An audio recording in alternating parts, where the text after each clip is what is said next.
I have two sources for you, and then I have a little bit of opinion. The first source is going to be from Reuters. The second source is from The Nation. The Nation article I thought was a lot more opinionated, a lot more on one side or the other than the Reuters article. But it did end with something very compelling, in my opinion, because I am not the most well versed in this situation. But in an article titled From Reuters, Israel Hamas reach deal to end Gaza war, free hostages and prisoners, by Andrew Mills, Nidal Al Mughrabi, and Mayan Lubel. We get the following: negotiations reached a phased deal on Wednesday to end the war in Gaza between Israel and Hamas. I Something that I don't think anyone saw coming, something that I don't think. Look, I think that there is a difference between the mealy mouthed way that the current administration says things and the absolute way that the next administration has been saying things already, that really puts a period at the end of the sentence of what will be done. And I I I I'm not here to talk about the administrations. But when you look at, for example, the way that the drones over New Jersey were handled, where everyone was just, look, guys, I don't know. I mean, is it a problem? Maybe. That was kind of the way that things were handled. Trump is saying with this situation in Israel, in Gaza, look, we want the hostages back, or I will unleash hell. This is a way you communicate. And in this situation, the people holding the hostages, Hamas, they know not only is that statement meant, but there will be no consequences or repercussions. The entire world stage says, if that's what you've got to do, that's what you've got to do.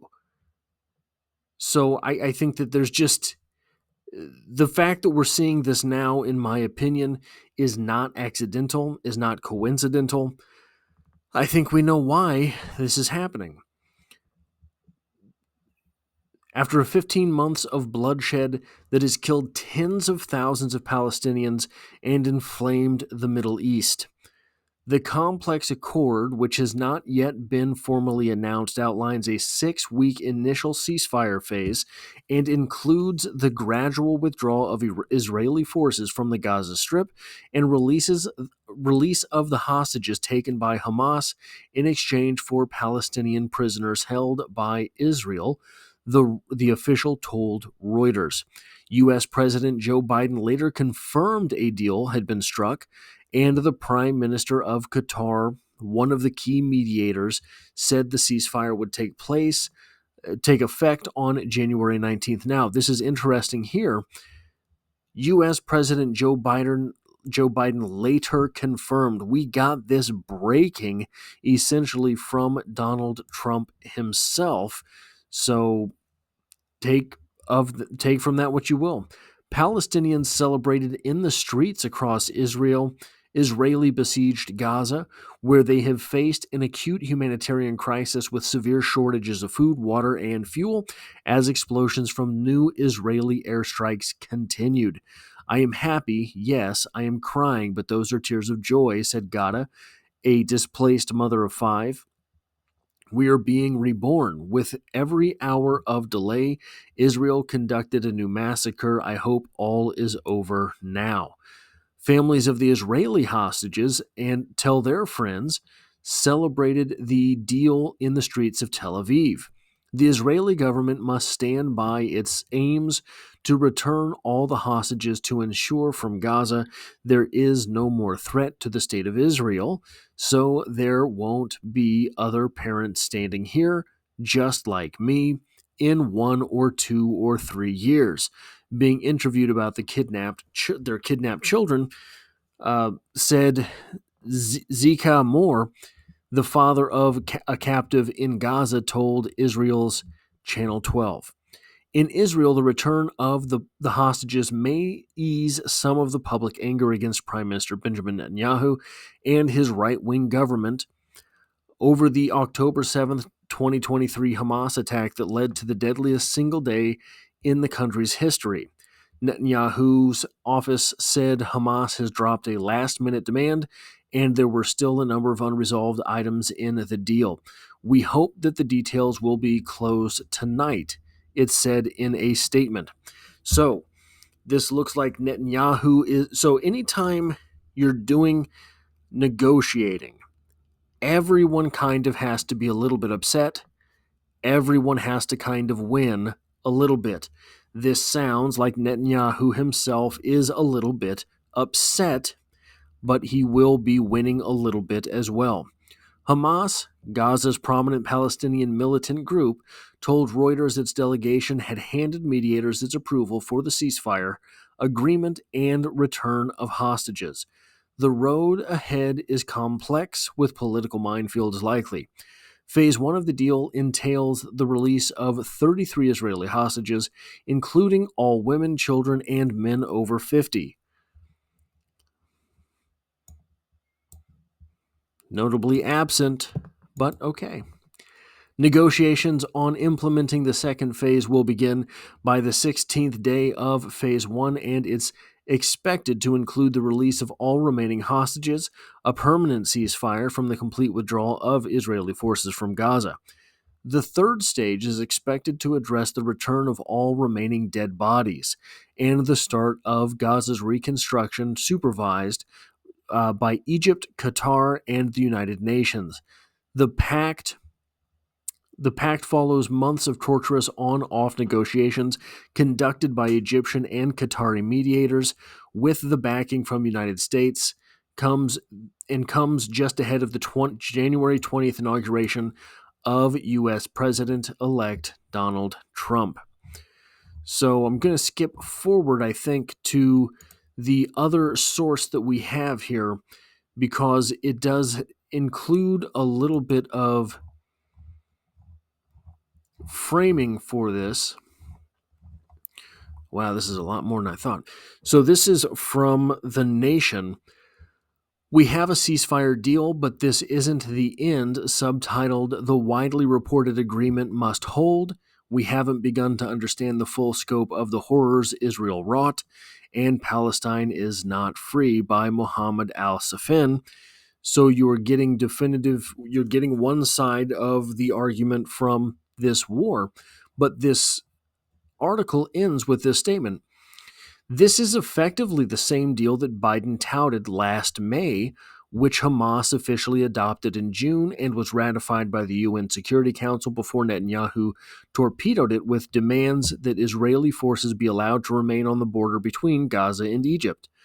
Biden followed Netanyahu's lead, falsely blaming Hamas for not accepting a deal it had publicly agreed to and shipping more weapons to Israel, even as that government was putting together a plan to ethnically cleanse northern Gaza, in a sign of the depths of fealty that Biden and his allies showed.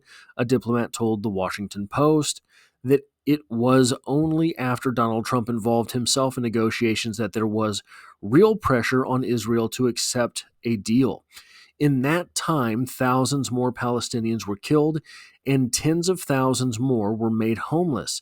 It's unclear how many more Israeli captives had died since. This is interesting for several reasons. Notably, it tells us a little bit about what it was that Netanyahu had wanted. He wanted to stage troops between Egypt and Gaza, and he wanted more weapons for Israel. But also, one thing that I was not expecting to see is this concession here that, look, even if you were on the side of Hamas here, Trump comes out looking like the good guy. This is basically all around. The United States doesn't want any part of this. I don't know anyone who says the United States should be more involved in this conflict. Even the people that I know who think the United States should be more involved in Ukraine and Russia. I don't know anyone who thinks that the United States should be more involved in this conflict.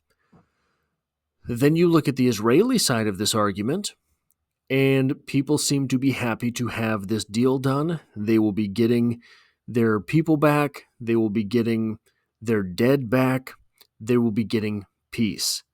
And you have the side of Hamas here, you have the side of Gaza here, who is also getting basically what they want here. And that is, if nothing else, that is the art of the deal. Now, as for my own take here, I am of the opinion that the entire world needs a couple turns of isolationism. Isolationism is touted as a bad word. Everything is trending towards globalism. Everything is trending towards open communications. But here's the thing. This is one of the things that I cherish about, on a micro level, the American schooling system. Every time summer would hit, it wasn't just a time where you could go out and play. It was a time where you could reinvent yourself. And that was a micro break from the macro trend of school. This, in my opinion, this is a summer for the entire world. I think all nations around the world need to take a break. There has been rising tensions around the globe. There have been rising tensions within nations for a very long time now. A little bit of isolationism doesn't mean that you're not going to be friendly with other nations. It means you're kind of going to put your own nation's priorities first, and if that clashes with someone else, maybe you don't do business this time. Because that's what it all kind of comes down to, is doing business or doing war. Those are essentially the only two options between nations. You shake hands or you take arms up. And I think, correct me if I'm wrong, that we are dangerously close to a whole lot more armed combat in the world. And if there's enough armed combat in the world for long enough, there will be a distaste for it, and that does not mean that tempers subside. What that could mean is that we just see bigger arms being used from greater distances.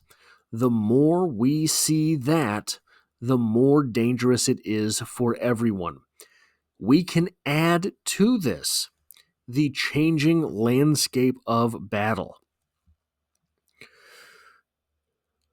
The Ukraine war is being fought in all sorts of ways. You can see trench warfare. You can see urban warfare. But the one thing that is kind of scaring the Holy Ghost out of all parties involved is the drone warfare. And guys, I think that is an intermediary stage.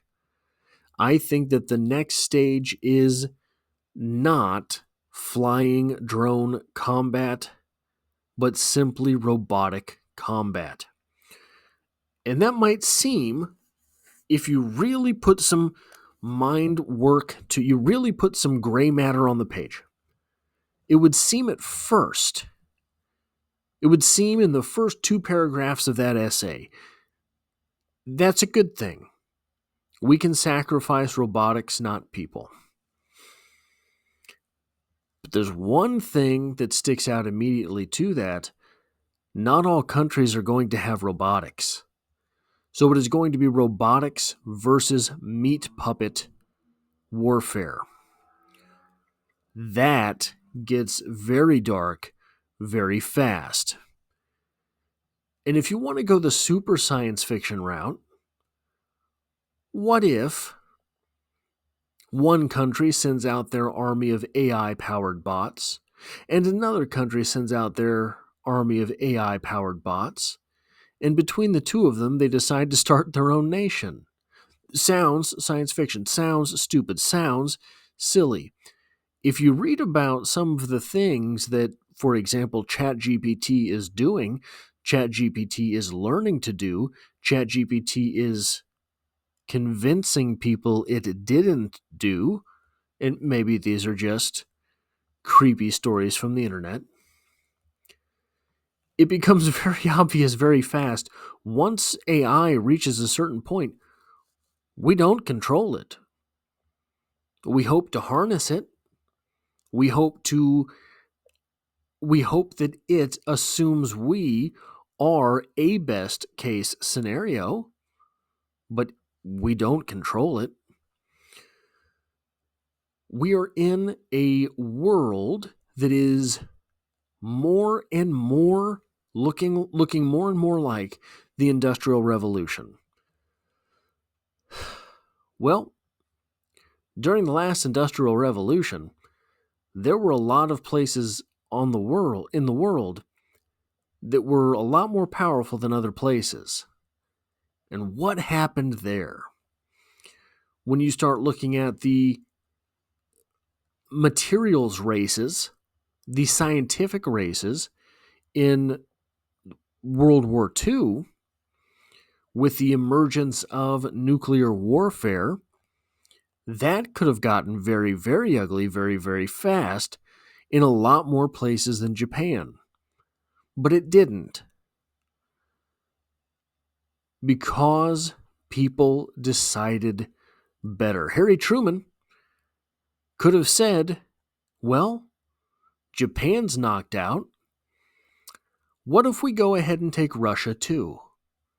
And at that time, he could have just taken it or turned it to glass. Could have taken Germany or turned it to glass. Could have taken any country in the world or turned it to glass, but he didn't. Does AI make that same decision? That's all I have for this video. If you like or appreciate what it is that I do here, hitting the like button helps me out as it tells YouTube to suggest this video to others.